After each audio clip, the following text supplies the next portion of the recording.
Sudah terjawab belum ya? Kalian sudah ngerti ya? Kemudian apa namanya, corporate governance itu maksudnya yang seperti apa? Tadi ya, bahwa corporate governance itu adalah sebuah sistem dan juga sistem ini kan tentu tidak bisa jalan tanpa adanya struktur yang semestinya. Nah, struktur yang sesuai corporate governance itu kan berarti ada checks and balance. Kan gitu, ada checks and balance. Clear ya, paham ya? Paham, Bu. Terima kasih, Bu. Silahkan berikutnya.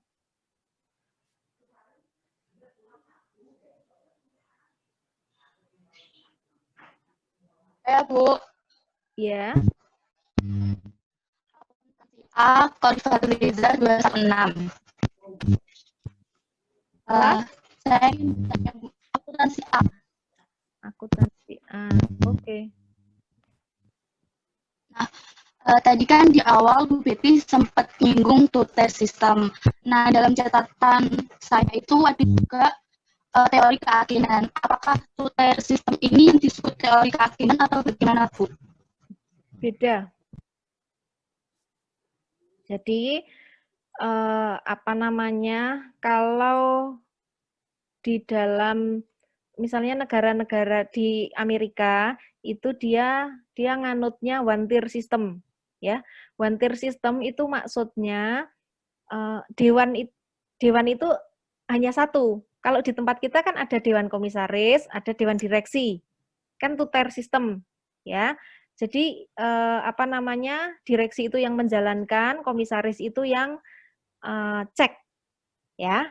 Komisaris yang cek. Kalau di Amerika, dewan itu hanya ada satu, gitu ya. Hanya ada satu dewan di dalam perusahaan, meskipun di sana itu fungsinya juga ada dua. Jadi ada yang menjalankan, ada yang cross check. Nah, di Indonesia itu menganut two-tier sistem. Tadi kalau di Amerika misalnya itu one tier sistem. Jadi hanya ada satu dewan di dalam perusahaan, tetapi apa namanya, fungsinya dua. Sehingga memang ada tetap ada yang apa namanya, menjalankan, ada yang cross check. Sehingga balancing-nya itu tetap ada gitu. Sehingga kalian nanti akan tahu one tier system, two tier system itu ketika sudah belajar lebih lanjut terkait dengan corporate governance, sudah baca-baca jurnal-jurnal penelitian dari berbagai negara, sehingga kalian akan paham gitu, ya. Silahkan dilanjutkan yang lain.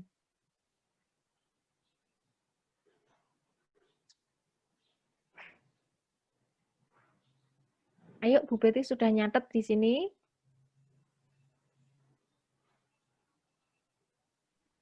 Saya, Bu, mau tanya. Silahkan. NIM 142. Tadi akuntansi aturannya D. gimana? Kelas dulu. Ya, lupa. Kelas akuntansi D, NIM 142, nama Riki Ardiansyah. Mau bertanya, Bu, misalkan dalam sebuah perusahaan itu petingginya mayoritas dari keluarga lah, apa pengaruhnya terhadap GCG tadi, dan satu lagi, apa perbedaan antara direktur utama dengan CEO? Terima kasih. Satu dulu ya, terkait dengan perusahaan keluarga. Kalau perusahaan keluarga berarti apa namanya, urgensi terhadap tadi tata kelola tadi itu tidak terlalu besar, ya, karena dia kemudian kan kunci dari corporate governance itu kan bagaimana perusahaan mampu menjawab atau memenuhi hak-hak dari seluruh stakeholder, kan gitu. Nah, berbeda dengan perusahaan publik. Kalau perusahaan publik yang sahamnya itu dijual secara bebas di bursa efek, itu kan banyak sekali yang membeli, sehingga kepentingan para pemegang saham, terutama yang kecil-kecil ini kan harus diperhatikan, ya. Nah, kalau perusahaan keluarga itu kan beda, sehingga yang berkepentingan ya keluarga itu, kan gitu. Sehingga biasanya dia yang pegang kunci yang pegang kunci adalah ya misalnya direkturnya bapaknya, nanti yang pegang manajer keuangan apa namanya anak nomor 1, produksi anak nomor 2, kemudian nanti yang pegang pemasaran mantunya dan seterusnya. Ini kan relatif tidak terlalu butuh apa namanya tadi struktur corporate governance yang ruwet, enggak kan? Paham ya maksudnya?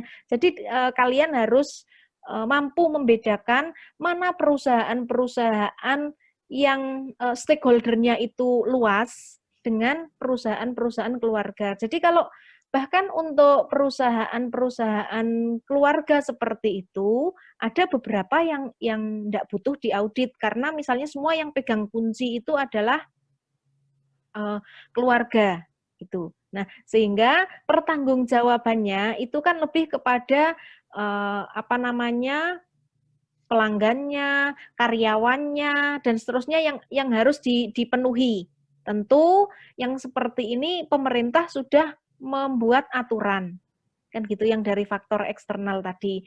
Jadi memang untuk perusahaan-perusahaan keluarga itu mereka kan biasanya berpikir efisien. Sehingga apa namanya nanti yang jadi komisaris apa namanya misalnya kakeknya atau siapa, kemudian nanti yang pegang itu adalah ya orang-orang inti keluarga gitu. Tapi ada juga perusahaan keluarga yang manajemennya itu juga melibatkan orang lain. Nah, yang seperti ini kemudian kan butuh ada balance gitu ya. Ada yang ngecek, ada yang memastikan bahwa oh yang dijalankan oleh manajemen itu sudah sesuai dengan apa namanya keinginan atau kepentingan seluruh stakeholder itu ya sehingga kalian harus memahami yang demikian itu ya memang untuk perusahaan-perusahaan yang private yang milik keluarga dan seterusnya tidak terlalu membutuhkan mekanisme corporate governance yang rumit karena harus ada efisiensi itu berbeda dengan perusahaan yang kepemilikannya itu luas, perusahaan yang go public, kemudian mesti perusahaan-perusahaan seperti BUMN, BUMD, dan seterusnya itu kan syarat kepentingan. Gitu. Dan biasanya yang mengelola itu adalah orang yang berbeda, bukan pemilik. Nah, logika gampangnya demikian. Kalian misalnya pemilik perusahaan, ya, sakelas ini semua pemilik perusahaan, masing-masing nyumbang 100.000. Kemudian ada orang yang ditunjuk untuk mengelola uang kalian yang 100.000 yang kalau terkumpul dari satu kelas ini kan ada banyak.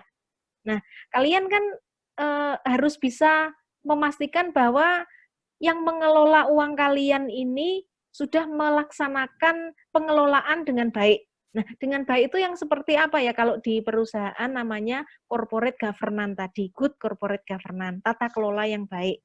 Itu ada checks and balance itu. Clear ya?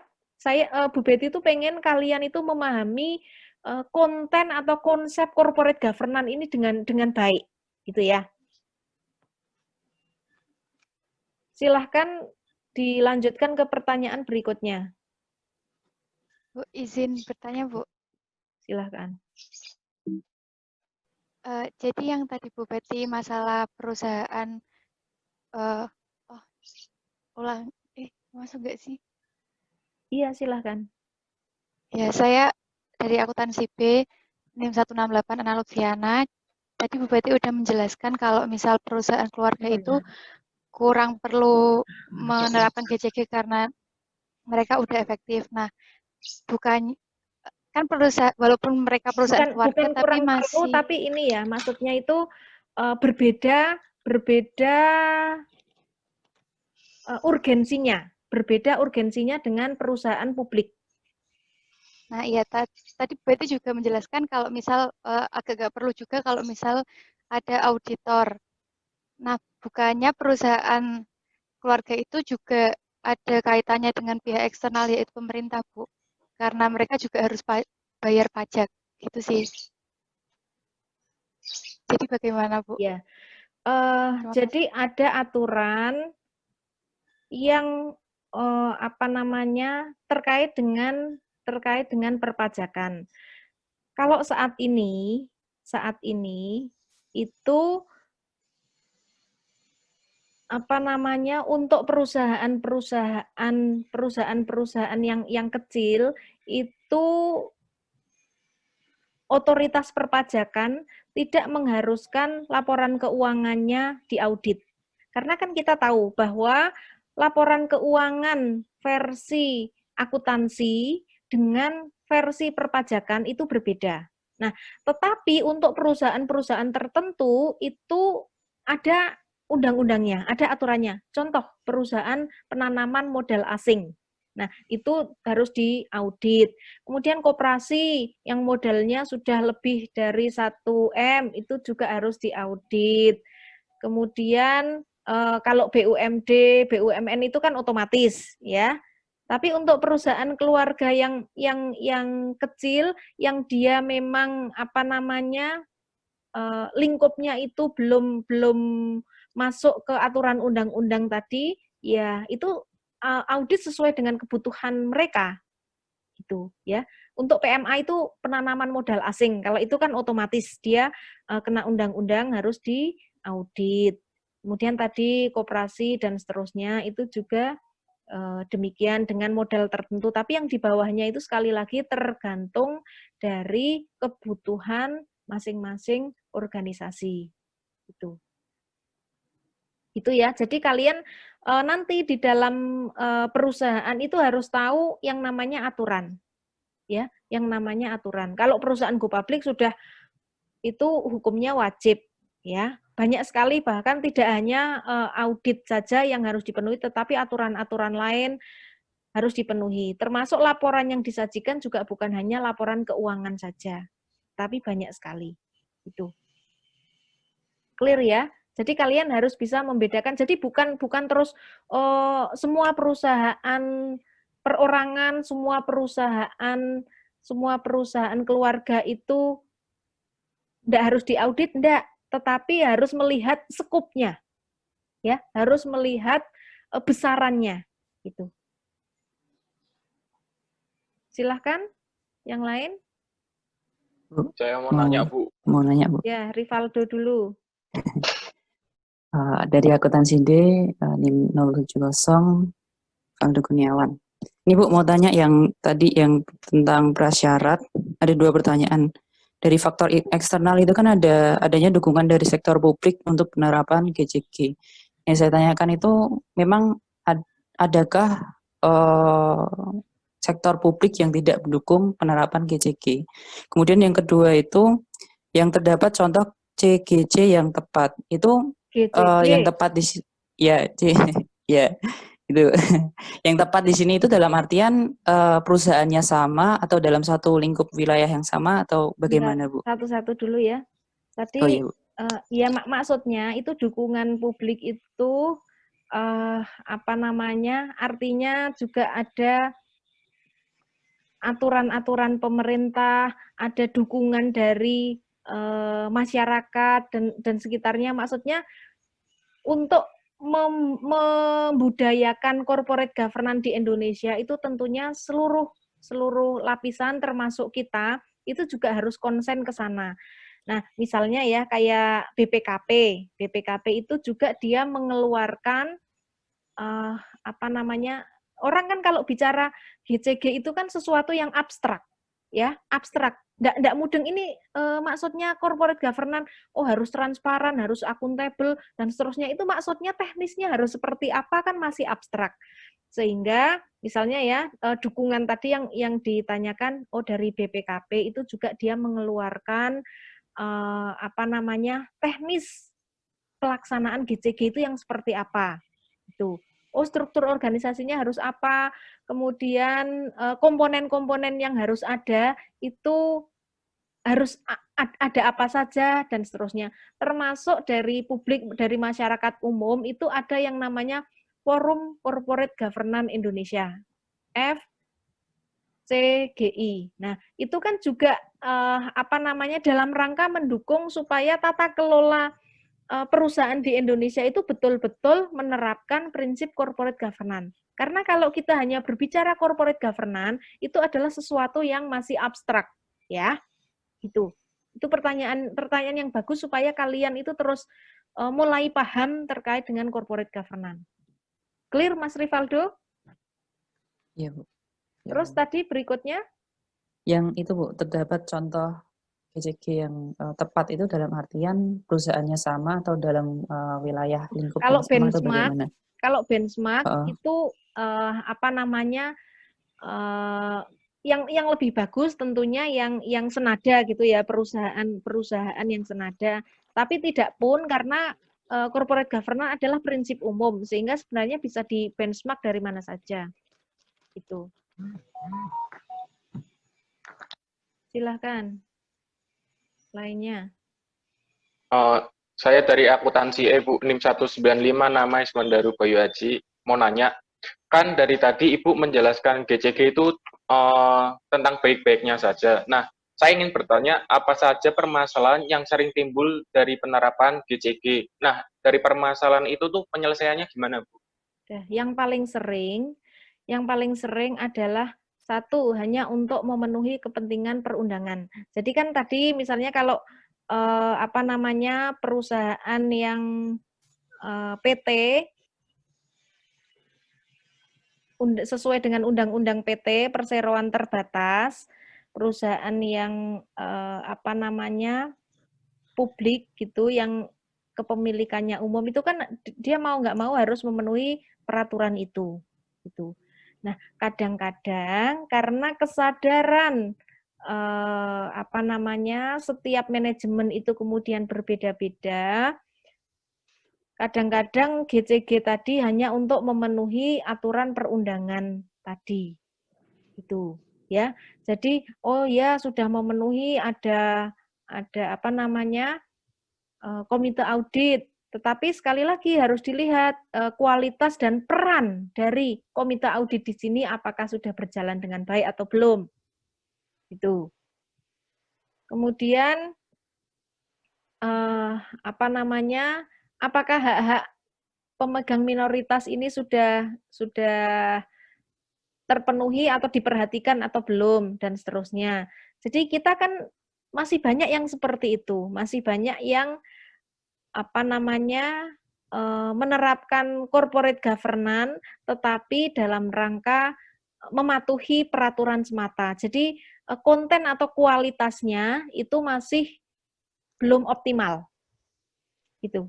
Paham ya? Jadi masih banyak yang seperti itu. Itu misalnya komisaris itu benar enggak sih dia sudah menjalankan fungsi dan tugasnya untuk memberikan nasihat kepada jajaran manajemen atau direksi, kemudian sebagai balancing dia harus apakah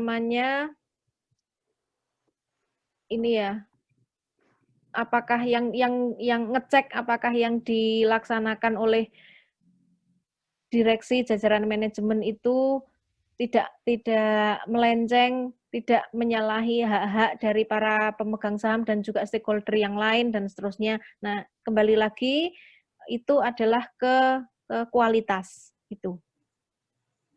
Ya. Baik, Bu. Terima kasih, Bu. Silahkan. Bu, ingin bertanya. Ya. Saya dari kelas AKTE 2018, NIM 239, Kurniasih Sapriana Dewi. Nah, dari berdasarkan statement Ibu tadi, dari pertanyaan Mas Iswandaru, berarti GCG itu juga dapat dikatakan sebagai sebuah kayak pencitraan perusahaan kepada lingkungan eksternal saja atau bagaimana, Bu? Ya, kalau yang perusahaan-perusahaan tidak menjalankan atas dasar kesadaran itu ya pencitraan gitu bisa jadi. Tapi di tempat lain itu juga ada banyak perusahaan yang benar-benar melaksanakan corporate governance dengan baik itu. Apalagi kalau itu perusahaan-perusahaan pemerintah dan seterusnya, itu mesti harus menjadi leader, harus menjadi contoh yang baik dalam rangka penerapan corporate governance. Itu. Ada lagi? Bu, berarti di Indonesia itu perusahaan publik masih hanya sebagai pencitraan semata atau memang berarti kita sebagai mahasiswa saja harus berpikir ini ya, maksudnya higher order thinking, maksudnya harus berpikir yang luas, harus berpikir yang luas. Perusahaan ini kan ada banyak, nggak bisa kita terus mengatakan oh di Indonesia GCG belum masih pencitraan, nggak bisa bicara seperti itu. Kita kan nggak punya data. Oke, terima kasih Bu. Ya, hanya di lapangan itu ada yang sebatas memenuhi undang-undang, ada yang jadi levelnya itu berbeda-beda gitu. Ada yang sudah masuk ke kualitas dan seterusnya. Ada lagi?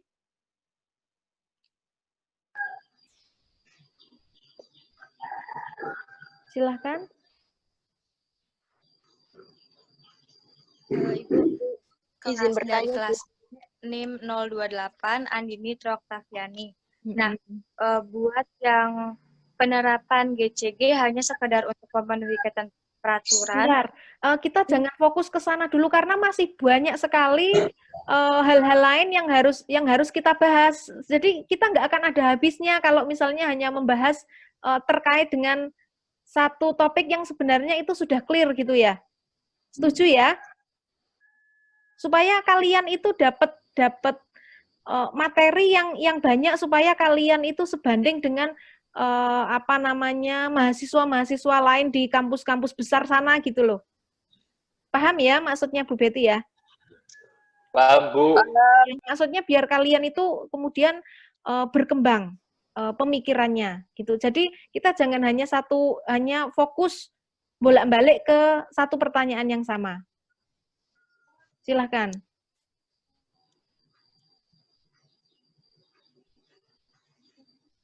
Silahkan yang ingin bertanya. Bu, izin bertanya. Ya. Dari akuntansi A 2018, NIM 061, Triutami. Silahkan. Tadi pada pola dasar penerapan itu kan salah satunya pembentukan tim khusus GCG ya Bu. Itu tim khusus yang dimaksud itu seperti apa ya Bu? Dan terus untuk masuk ke tim itu syarat-syaratnya itu seperti apa Bu? Terima kasih. Nah, jadi setiap perusahaan itu tentu punya cara terbaik mereka untuk menerapkan GCG. Nah, tadi yang Bu Betty sampaikan itu adalah salah satu alternatif ya, salah satu alternatif yang bisa diambil perusahaan. Di antaranya adalah dengan membentuk tim terkait dengan corporate governance. Nah, sehingga tim di sini itu nanti yang akan merumuskan, oh kalau begitu struktur organisasi di tempat kita yang memenuhi aturan perundangan yang seperti apa, oh dia nanti yang akan benchmark ke perusahaan lain atau benchmark ke berbagai sumber, oh dia yang akan dilatih, kemudian dia yang oh ini loh harus ada peraturan seperti ini dan seterusnya. Jadi seperti panitia ad hoc gitu ya, seperti panitia yang khusus menangani terkait bagaimana implementasi corporate governance, termasuk kalau perusahaan publik kan dia harus laporan ya, harus laporan sehingga dia yang bertanggung jawab atas laporan implementasi corporate governance, termasuk yang baik kan harusnya ada evaluasi, ada penilaian. Ya, ada penilaian. Jadi yang seperti itu. Akuntansi Delta 082 Aurora Putri Pangesti. Tadi kan disebutkan ada Dewan Komisaris yang independen. Nah, kira-kira dari adanya Dewan Komisaris independen ini, masalah-masalah apa yang mungkin dapat diatasi dengan adanya Dewan Komisaris independen ini, Bu? Yang dapat diminimalisir. Terima kasih, Bu. Ya. Jadi Dewan Komisaris itu kan yang akan memantau, yang akan mengawasi direksi atau jajaran manajemen. Biasanya yang menjadi dewan komisaris itu mestinya adalah orang-orang yang sudah berpengalaman dalam mengelola perusahaan, ya, yang sudah berpengalaman. Kalau dia tidak berpengalaman, saya yakin dia tidak bisa melaksanakan tugas dan fungsinya dengan optimal, gitu. Kemudian undang-undang PT untuk perusahaan-perusahaan yang ada kepemilikan publiknya, itu kan mengharuskan ada komisaris independen, termasuk BUMN, BUMD itu kan juga dia perusahaan yang akuntabilitas publiknya signifikan, kan gitu. Yang akuntabilitas publiknya itu signifikan. Karena kan yang memiliki adalah dia kan milik pemerintah. Milik pemerintah itu kan artinya uang rakyat, ya kan? Uang negara itu perusahaan yang memiliki akuntabilitas publik signifikan. Termasuk perbankan.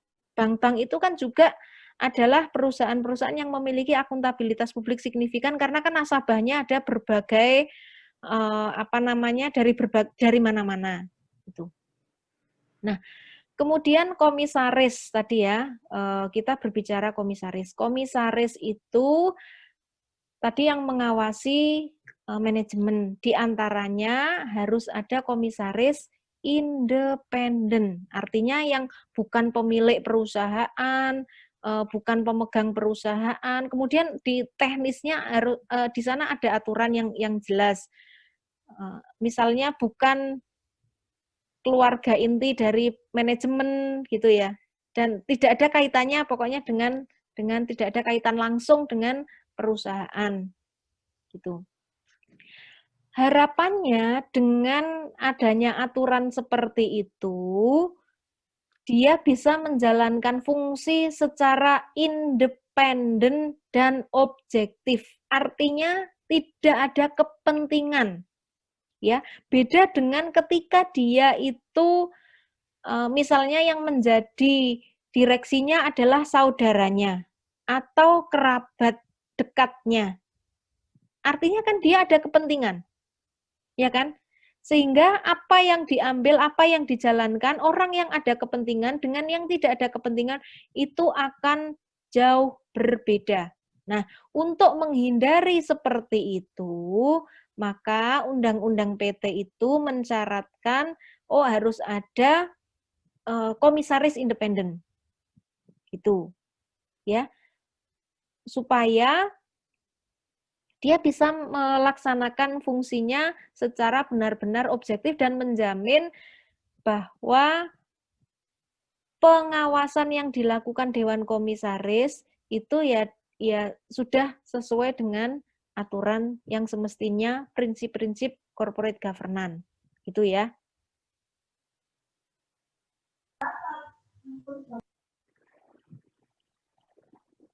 Clear? Ada yang bertanya lagi, silahkan. Saya mau tanya, Bu. Ya. Siapa dulu? Pak ini? Fatimah, silahkan. Ya. Saya dari akuntansi D 2018. Delta atau beta? Ini maksudnya kenapa Bu Betty seperti itu? Itu dalam rangka melatih kalian. Jadi nanti kalau kalian kerja itu terus jadi orang yang cekatan terus cepat menerima. Nanti itu kalau bos itu tuh kalau memberikan perintah itu tidak akan diulang-ulang gitu ya. Sehingga kalian itu ya harus yang responsif, jadi orang yang responsif, ya. Nah, Bu Betty kenapa galak? Ya, karena mau melatih kalian supaya kalian itu jadi orang yang pinter-pinter, gitu ya. Silahkan dilanjutkan.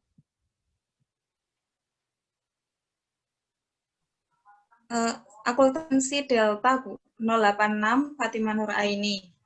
Nah, untuk orientasi perusahaan itu kan ada 3, profit, planet, sama people. Nah, dari tarif itu yang kayak responsibility itu contohnya untuk berorientasi ke sana itu gimana, Bu?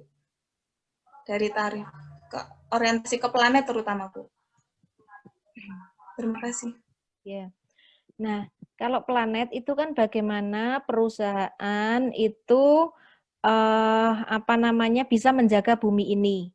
Yang paling sederhana, misalnya, dia itu misalnya menggunakan energi dari fosil. Energi dari fosil itu ya seperti bensin yang sekarang ini dan seterusnya. Itu kan dia mengeruk alam gitu ya. Ya kan? Kan mengeruk alam. Nah, kalau misalnya dia benar-benar mau memperhatikan dan polusinya itu kan bisa jadi menyebabkan sekarang ini kan musimnya itu tidak bisa diprediksi. Kalau dulu zaman kalian kecil itu kan ada musim penghujan, ada musim kemarau, itu bulannya jelas. Sekarang itu kan bumi ini sudah semakin rusak. Bencana alam di mana-mana, kemudian musim tidak bisa diprediksi, kemudian kenaikan suhu, kenaikan temperatur kan semakin panas gitu. Nah, artinya sekarang kemudian bisnis-bisnis itu harus dijalankan dengan mengedepankan bisnis yang hijau, peduli terhadap lingkungan gitu. Nah, dalam kaitan dengan prinsip GCG ya tentu karena kalau GCG itu kan memandang stakeholder-nya itu bukan hanya pemegang saham, tetapi seluruh masyarakat, termasuk kepentingan jangka panjang sustainable, yaitu dalam rangka menjaga kelestarian lingkungan. Nah, tadi contohnya misalnya, perusahaan mulai beralih kepada energi yang terbarukan. Kemudian ini kan tentu memakan banyak biaya untuk risetnya, untuk macam-macam. Tetapi sekali lagi bahwa orientasi perusahaan itu harusnya bukan hanya laba jangka pendek, tetapi sustain. Kemudian sekarang kita harus sudah mengurangi penggunaan plastik, ya, dan seterusnya. Itu kan juga dalam rangka menjaga bumi ini. Kemudian sekarang ya yang namanya perusahaan yang Bu Betty sampaikan di sini ini perusahaan-perusahaan yang go public itu dia tidak hanya harus melaporkan laporan keuangan, ya, tetapi juga harus perusahaan itu diminta untuk membuat laporan terkait dengan laporan keberlanjutan namanya sustainability report. Nah, di sana isinya itu selain bidang ekonomi, juga dia harus melaporkan penggunaan energinya apa, bahan-bahan yang dipakai apa, kemudian emisi karbonnya seperti apa, pengelolaan lingkungannya seperti apa. Nah, itu hadirnya pemerintah di sini dalam rangka mendukung tata kelola yang baik untuk bisnis yang berkelanjutan. Gitu. Nah, kadang-kadang kalau tidak ada aturan, itu kan kontrolnya kurang. Sehingga pemerintah memang harus hadir untuk menegakkan aturan untuk menjaga bumi ini. Gitu ya. Orang kan kalau misalnya perusahaan memilih, ya dia tetap menggunakan bahan bakar yang murah untuk efisiensi supaya labanya maksimal. Kan orang milihnya seperti itu. Ya, kalau tadi sehingga kata kunci penerapan tata kelola yang baik, keseimbangan bisnis yang berkelanjutan itu adalah awareness, kesadaran. Nah, tentu untuk membangun kesadaran ini tidak dengan cara yang cepat, pun demikian tidak dengan cara yang mudah. Sehingga semua elemen, semua aspek itu harus sama-sama bahu-membahu. Termasuk kita sebagai mahasiswa, sebagai akademisi harus mengambil perannya masing-masing. Gitu ya. Ayo dilanjutkan supaya kalian itu dapat nilai. Maka sebelum kuliah itu kan kalian harus sudah belajar dulu. Nah, ini penjelasan Bu Betty, nanti akan Bu Betty share di YouTube supaya kalian bisa mengulang. Karena ini penting, terutama kalian anak akuntansi itu harus paham terkait dengan hal ini. Ini sangat berguna ketika nanti juga kalian menyusun skripsi dengan tema-tema variabel-variabel corporate governance, gitu ya. Nah, kalau enggak ada yang bertanya, sekarang gantian Bu Betty yang tanya. Izin Bu, Said. Ya. Dari akuntansi Bravo. NIM 029. Mohon maaf untuk tidak menyalakan kamera karena gangguan sinyal, Bu. Izin bertanya, apakah GCG akan mempengaruhi laba sebuah perusahaan, Bu? Terima kasih. Jawabannya iya. Tetapi sekali lagi, tidak bisa kemudian dikaitkan secara langsung karena biasanya dampaknya itu jangka panjang, gitu ya. Seperti kepedulian kita terhadap lingkungan dan seterusnya itu dampaknya juga jangka panjang, gitu. Ya. Iya, Bu. Terima kasih. Izin bertanya, Bu. Dari akuntansi Delta Astria 009. Ini tadi setelah membaca beberapa struktur dari perusahaan, itu ada namanya komite nominasi dan kata remunerasi. Nah, mungkin bisa lebih didiskusikan lebih lanjut, Bu. Komite nominasi itu berfungsi sebagai apa dan pengaruhnya seperti apa dalam GCG ini? Terima kasih.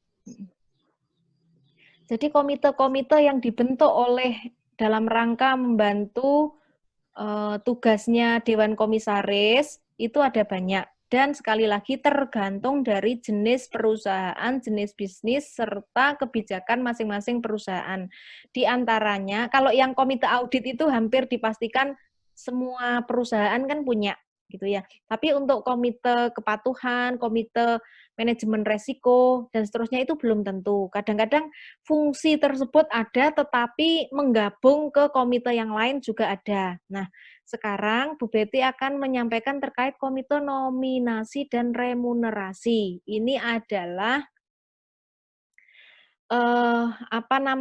komite yang khusus menangani terkait nominasi dan remunerasi. Tak jelaskan dari remunerasi dulu ya.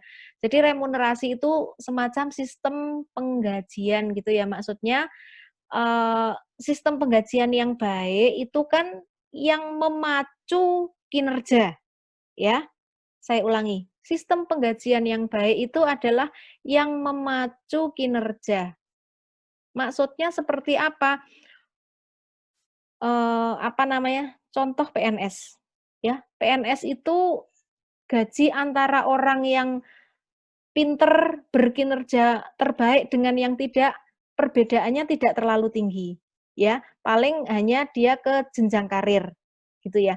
Beda dengan di perusahaan. Jadi di perusahaan itu bahkan ada perusahaan yang misalnya dia posisinya sama, tetapi hasil kinerjanya itu beda, nanti gajinya itu juga akan beda, gitu ya.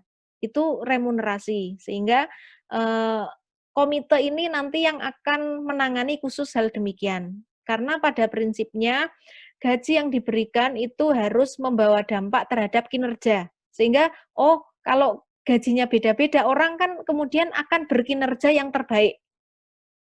Kan gitu. Nah, sekarang yang di jajaran pemerintah itu sudah mulai seperti itu.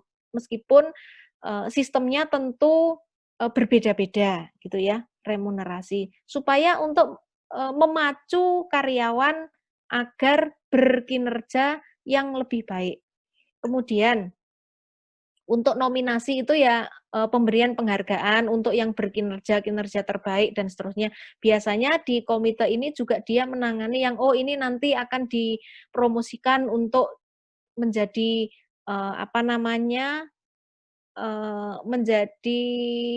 mengisi jabatan tertentu gitu. Ya. Clear ya? Silahkan. Satu lagi. Izin bertanya, Bu. Silahkan. Ayo silahkan, segera. Dari akuntansi A, 236 Era Mahardika, izin bertanya. Apakah GCG itu dapat menjadi salah satu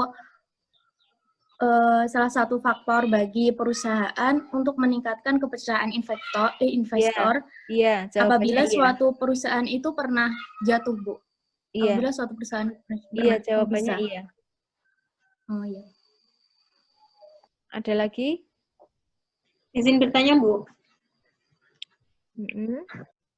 Dari akuntansi Delta, NIM terakhir 049 Hafidatul Rofiah.